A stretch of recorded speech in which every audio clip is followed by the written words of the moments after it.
Only thing I'm finna talk about right now is the cost of living. This is Teknaleji. I'm sitting here cooling it, coming from the store. I'm on Memorial Boulevard, West Side, Lakeland. Y'all already know how I do it.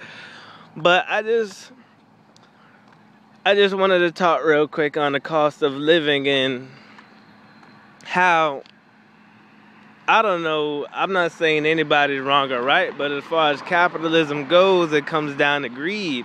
And I said it before, all forms of government and all systems of society can work if there's no greed involved. And that's really comes down to. And I mean, I think about it as if I were in a small town and let's say I was a sandwich maker. I had a sub shop. And I had to go to the bakery, the only bakery in town. They got the nice fresh bread. And I'm buying lots of rolls off of him. So now, and he's also selling rolls to the community as well. And he's running out of rolls. And somehow people get this philosophy of, well, since everybody wants some, I guess I can raise the prices. And it's like, what for? Just to make more profits. Even though you were doing fine just before, you want to raise the profits just because you can make more. Now, me as a sandwich maker, now I have to raise my prices of the sandwiches. And not only do I have to raise the prices of the sandwiches, but I may not even be able to afford tomatoes, lettuce, onions, or whatever condiments that I may choose, to offer my customers. And they're paying more as well. In addition to that, being that I can't afford more tomatoes and lettuce and onions, that's hurting my other business partner, or not business partners, but my other suppliers, because I can't even afford to pay for the other stuff to make the sandwich. You can't make a sandwich without bread. And so now their prices go up. Not just for me, but everybody who buys lettuce, tomatoes, and onions. And that's where everything starts to go haywire. Then on top of that, now everybody's starting to lay people off because the price is going up over one asshole. And it's like they can't even afford to pay for help anymore. And the price of the sandwiches is going up. And meanwhile, the baker, he's making all kinds of bread, no pun intended. And probably more than likely, he's not even paying his worker. He's trying to cut down. So then, as a chain reaction of that, me as a sandwich maker and my clientele wants their lettuce, their tomatoes, and their onions, I have to give it to them. But I can't afford the prices of my local suppliers, so I have to go somewhere else to get it. Now, if only that one bread supplier would have just kept it tight. I mean, at the same time, it's his stuff. It's his bread. It's his bread. Can't nobody tell him what to sell it for. But at the same time, you don't have to be an asshole about it. And that's basically what it comes down to. Greed and being an asshole. And they don't realize, or they don't care, that it has a chain effect on everybody.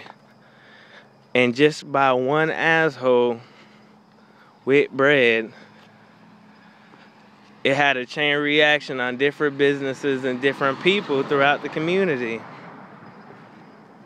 And that goes on how it equates to modern society today, I would say. We need massive boycotts on companies that are practicing this. But here in America, we are brainwashed into feeling that we need things, and we're not prepared to let go of those things that they say we need. But as the 60s shows, boycotts work. And we need to start manufacturing. We import everything, and the only thing we export is jobs. Period. There's nothing wrong with capitalism. It's greed. Same thing, like I said, with communism. They say communism don't work, but nobody has ever actually practiced communism because they act just like the communists, which is why Russia collapsed. The people that were on top had lavish things, and they gave themselves bonuses just as they do in capitalism. Communism could have easily worked. Capitalism could easily work. That's not the issue. It's the greed of the elite. No matter what form of government, a monarchy could work. As long as the king is straight and he makes an acceptable balance between the people, there is no... I can't say that there's coercion on capitalism because you don't have to work, because you could get... I'm from a place where you could get money any way you choose to. And you gotta fight to stay free. So be it, but that's life. C'est la vie. That's life. If you gotta fight to stay free, well, hell, that's what it's all about. Life ain't no cakewalk. If you want it, you need to get it. But at the same time, what I'm saying is, you know, it's assholes in the world who like to hoard the resources. And if they acquired it by their own means, I mean, that's on them. You can't tell nobody what to do with their own stuff. But with that being said, when people start starving and getting impulsive, they're gonna have the same mentality, which is take whatever I can get, and they will take what they can get. And to me, I believe that's where it all balances out, and that's where all the empires crumble. People thinking that they were above everybody else, and they had to find out the hard way. They were greatly outnumbered. So it all comes down to a balance. I apologize for me taking so long. Like I said, I was coming from the store and stuff, and if you know me, you know me. You could tell by the way I talk. Probably mumbling to you. It's okay. Peace.